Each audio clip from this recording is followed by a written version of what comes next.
Ilang araw bago ang SONA, inatasan ni Pangulong Bongbong Marcos ang DPWH para tugunan ang mga nakatinggang proyekto sa iba't ibang panig ng bansa.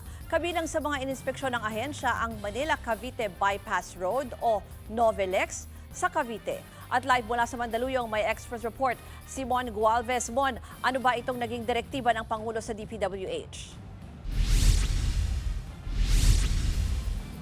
Ruth, finish the unfinished projects. Yan ang direktiba ni Pangulong Bongbong Marcos sa Department of Public Works and Highways o DPWH. Partikular na yung mga proyektong ilang taon na raw nakatiwangwang at hindi naman mapakinabangan. Isa na nga riyan itong Manila-Cavite Bypass Road o tinatawag na NOVELEX na binisita ni DPWH Secretary Vince Dizon ngayong araw. Paliwanag ni Dizon, taong 2020 pa sinimulan ng nasabing kalsada. Pero makalipas ang 6 na taon, putol-putol pa rin ang expressway at hindi pa nga magamit. Malaking tulong daw sana ito para ma-decongest ang mga motoristang dumaraan sa makitid na Manila-Cavite Road para sa mga manggagaling na Noveleta, Kawit at Rosario na pupunta ng Cavite City at Tanza. Inaabot to kasi ng 1 hanggang 2 oras bago makalusot sa nasa 1 kilometro lamang na kalsada.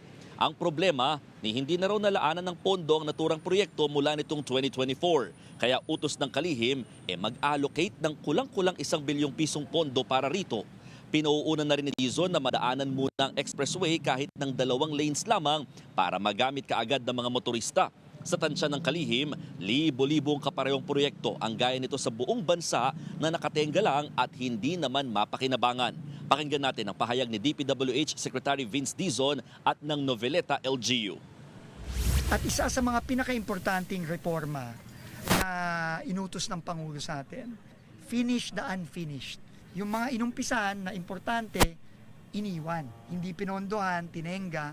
6 years ay wala po. Talagang sulat lang po tayo ng sulat na nagpa-follow up po tayo dahil nga po alam natin na gagawin itong ating kalsada sa Noveleta na isang napakalaking solusyon po para mawala ang baha sa atin. Ruth?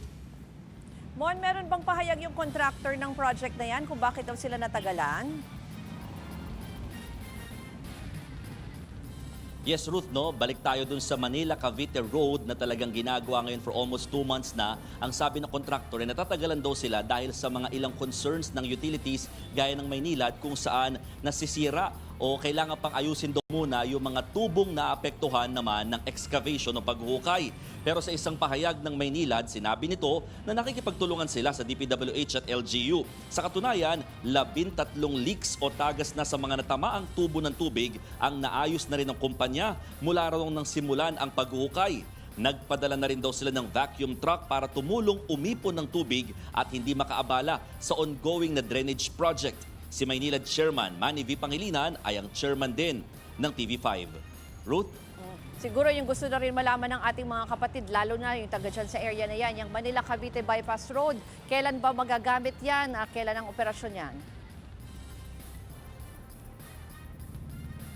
Yung Manila-Cavite Bypass Road route, talaga ang target date pa yan is 2030. Pero ang sabi ni Secretary Dizon, dapat daw before 2027, magamit na kahit paano yung 2 lanes ng naturang expressway para nga at least makabawas dito sa nahihirapan na Manila-Cavite Road na ongoing yung construction hanggang ngayon.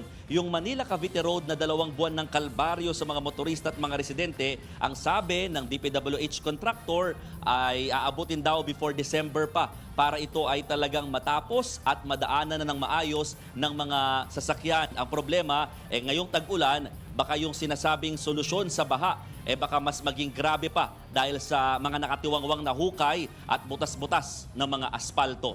Ruth? Yan po ang Express Report ni Mon Gualvez. Mga kapatid, Ruth Cabalco, para sa mabilis na pasada ng mga balitang dapat niyong malaman, mag-follow at mag-subscribe sa social media pages ng News 5.